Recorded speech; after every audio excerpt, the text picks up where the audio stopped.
Déjà, j'aimerais commencer par un souvenir tout à fait personnel. Un souvenir personnel, je suis un enfant des colonies de vacances. Je ne sais même plus combien j'en ai fait, j'y allais 3 fois par an, je crois, depuis l'âge de 5 ans. Bon souvenir, mauvais souvenir, dur d'être éloigné de sa maman à l'âge de 5 ans, un peu trop jeune. Et puis après, excellent souvenir, et adolescent, youpla boum, tralala, c'était formidable. Et je me souviens, parmi ces souvenirs, évidemment, ça donne une sorte de socle de réflexion sur l'humain extraordinaire. Et je pense que mon combat philosophique doit beaucoup à ces voyages précoces, où à chaque fois il s'agit d'intégrer une sphère humaine particulière. Vous savez, vous en avez sûrement fait, vous commencez, vous avez un groupe. Une expérience très intéressante. Un groupe où personne ne se connaît. On repère les plus jolies filles, on repère les mecs qui vont avoir des grandes gueules, comme on le dit. On voit à peu près comment les forces vont se répartir. C'est très très intéressant au niveau du jeu d'échecs intime. Quelle répartition du pouvoir. Et vous savez bien qu'il n'y a pas d'âge. Pour ce jeu d'échecs-là, à la cour de récréation, on montre des exemples assez flagrants. Alors, un groupe est nouveau, vous arrivez, vous êtes nouveau, vous avez honte, vous êtes timide, vous jouez peut-être les fanfarons, mais à l'intérieur, vous sentez toute votre vulnérabilité, toute votre fragilité d'être jugé, forcément jugé, par des regards extérieurs. Le jugement est partout, à tout crin. Alors ça commence peut-être dans le car, où vous avez un voisin. Ou ça commence peut-être dans le train, où vous avez un compartiment, lorsqu'il s'agit de dormir dans le train, et vous avez 5 regards posés sur vous. C'est déjà plus complexe politiquement à gérer, parce que le voisin, encore, on lui donne nos petites frites acidulées, et ça marche, et on parle un peu de la vie, ça va, il n'y a pas de problème. Quand on est 5, 6 dans un compartiment, les relations de pouvoir, la distribution du pouvoir, ça se fait de façon extrêmement complexe.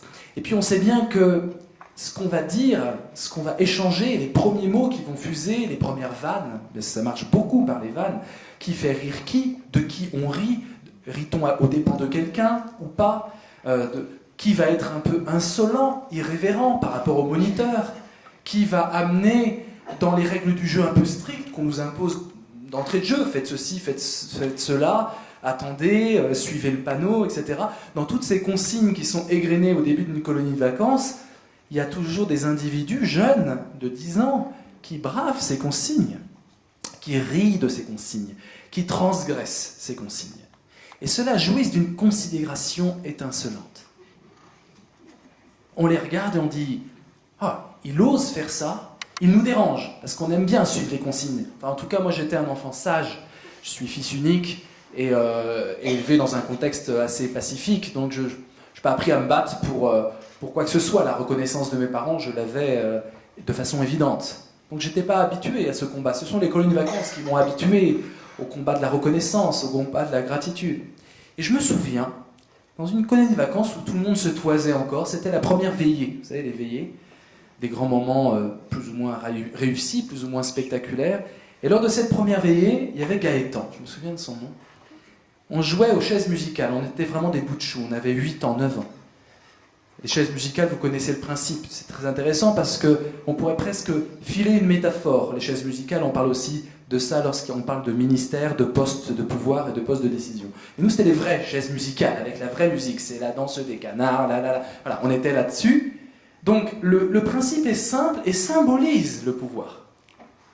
De la musique, donc on est là pour quelque chose d'agréable, qui fait danser, qui fait rêver. Mais la musique, en fait, apporte un suspense insoutenable. Parce qu'on a tous une chaise et puis on en enlève une. Et on va tourner en rond le temps que la musique égrène ses notes. Et quand la musique va s'arrêter, tout le monde doit s'asseoir. Mais comme il manque une chaise, il y en a un qui va fatalement se retrouver sans chaise. Il est exclu du cercle des joueurs. Et il y a un seul gagnant. On élimine les chaises au fur et à mesure et les participants. Et je me souviens de Gaëtan. Alors évidemment, tout le monde était éliminé. Il était drôle. À chaque fois, il arrivait à inventer quelque chose.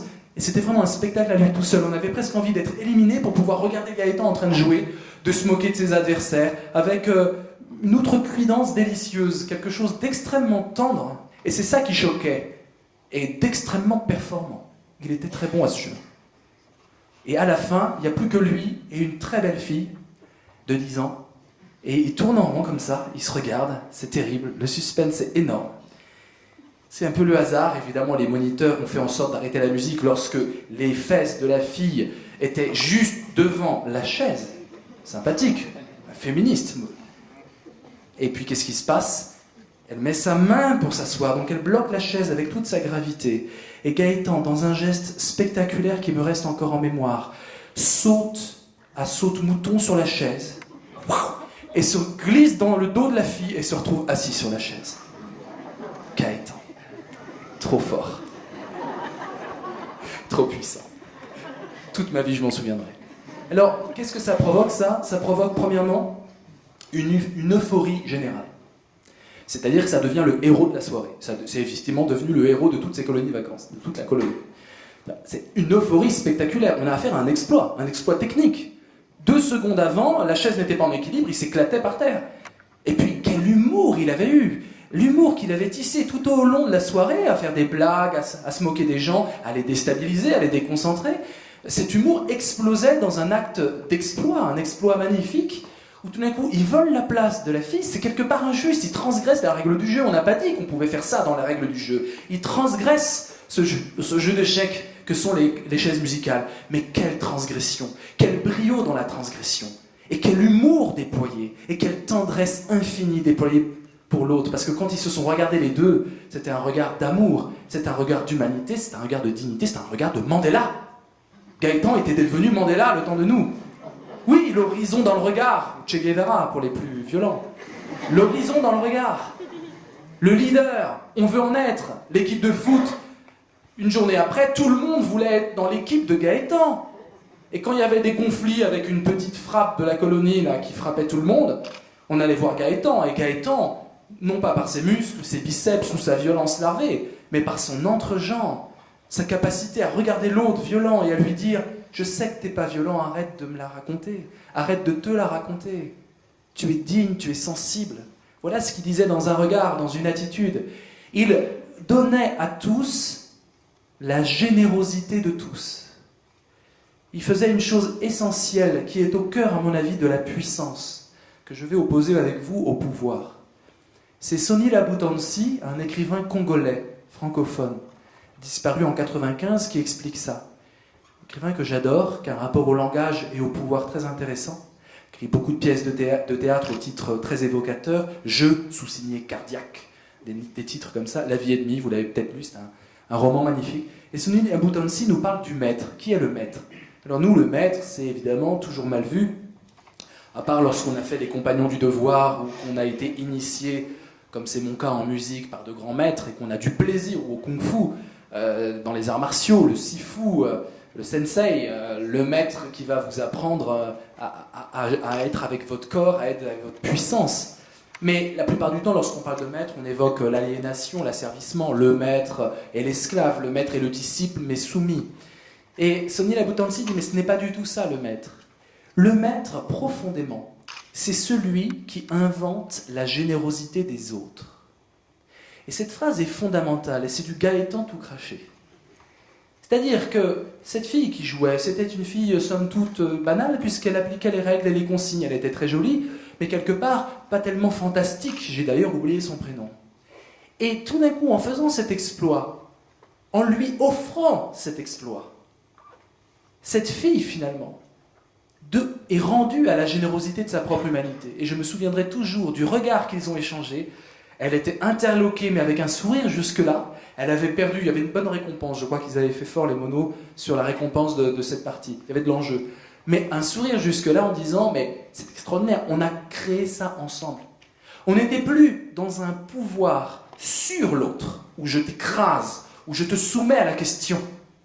On était dans une puissance avec l'autre. Gaëtan, dans cet exploit, avait partagé sa puissance, comme on peut partager de l'amour, comme on peut partager de la connaissance sans se départir de la connaissance que l'on partage. Je t'apprends, mais je ne désapprends pas ce que je t'apprends. Je t'aime, mais je n'enlève pas la quantité d'amour que j'ai en moi. Au contraire, je dirais, je la décuple. Quand Sonny Labutansi nous dit « Le maître, c'est celui qui invente la générosité des autres », ça veut dire qu'au contact du maître, le vrai maître, vous vous rendez à votre propre humanité confisquée par la vie en général. La vie brouillonne, la vie barbare, les temps pressés, simplificateurs qui nous écrasent tous dans des routines, dans des normes, dans du prévécu. Le maître invente la générosité de l'autre, c'est-à-dire qu'à son contact, je suis plus capable de donner. À son contact, je suis plus capable de rêver. Je suis capable d'être à la hauteur de moi-même, une hauteur que je passe le plus clair de mon temps à amoindrir. Le maître m'élève à ma propre hauteur. Le maître révèle mes propres potentialités, mes talents, mes rêves enfouis, ce que j'ai caché, mis de côté, ce que je ne veux pas parce que je dois me restreindre pour entrer dans les moules. Je dois me restreindre pour entrer dans les normes. Je dois me restreindre pour ne pas être pointé des yeux par le regard d'autrui. Je dois me fondre dans la masse. Le maître voit ma singularité, ce qui me rend unique, ce qui me rend nécessaire à la marche des étoiles. Et il me dit, le maître, il me dit, si tu es puissant, je suis puissant et j'ai besoin de ta puissance. On est très loin du pouvoir et on est très près du pouvoir. Nous sommes, et nous allons le voir aujourd'hui, nous sommes dans la duplicité fondamentale, l'ambivalence aiguë entre le pouvoir et la puissance. Il y a des points communs entre les deux, il y a des différences majeures.